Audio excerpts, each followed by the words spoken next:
Morning, everyone. Hey there, This is handsome Crystal man. from the Sanctuary of Love. Yeah, I'm talking to you.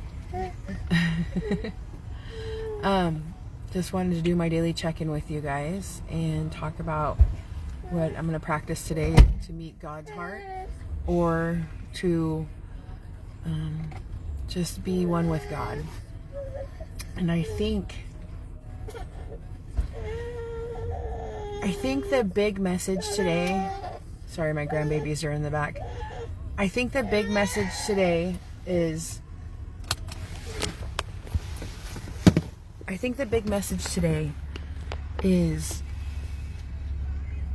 how to connect with God in the hard times. And one way to do that, and one way I've been practicing, is to practice having faith and hope.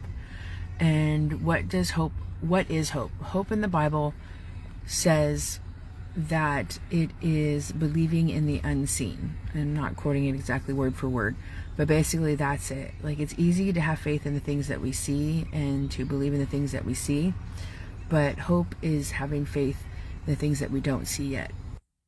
And so one of the ways we can practice hope and practice connecting to God when we're struggling or things aren't exactly the way we think it should be is by believing in those things, is by going back in our life and remembering all the times that we thought we weren't going to make it, all the times that we thought things were, horrible, and that it was, the end of the world or whatever, our mind likes to take it to, or that place that our mind likes to take it to.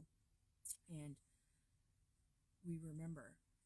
So, like, an example, some of the things in the Bible is like when the Israelites went through the Red Sea, they didn't hear from God for like 400 years after that, but they kept their faith alive by remembering those times that they were rescued from Egypt and from Pharaoh, and the miraculous things that happened there, and God parting the Red Sea, and just all the beautiful miracles that God has already done in our life.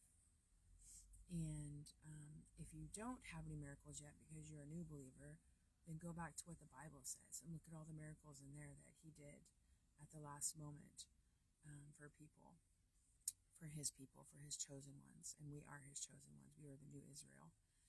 And just remember that. Just remember that things aren't always going to look like we think they should look, but it's always going to work out in the end, because he works all things for the good of those who love him and are called according to his purpose. And when we keep that faith, when we keep that hope alive inside of our hearts, things are going to work out. They always do.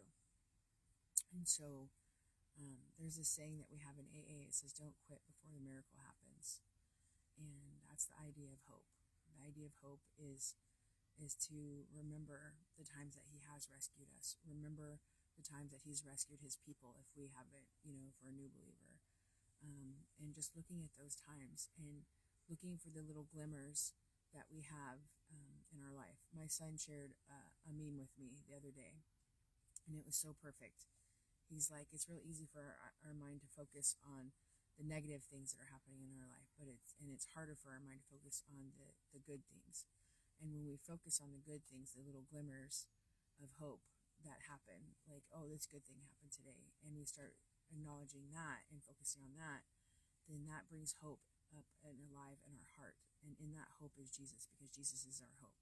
And so that's how we connect, is by keeping hope alive. And so when our brain and our mind wants to tell us one thing, we go no, and we go back to that place of hope, that place of a miracle happening, that place of, okay, well, I'm going to trust in God because God has always been faithful, and he is true, and he is just, and he is right. And he has all these promises that he gives us. And when we believe in those promises come true for us. And that's what it means to believe in Jesus. So, okay, I love you guys. Talk to you tomorrow.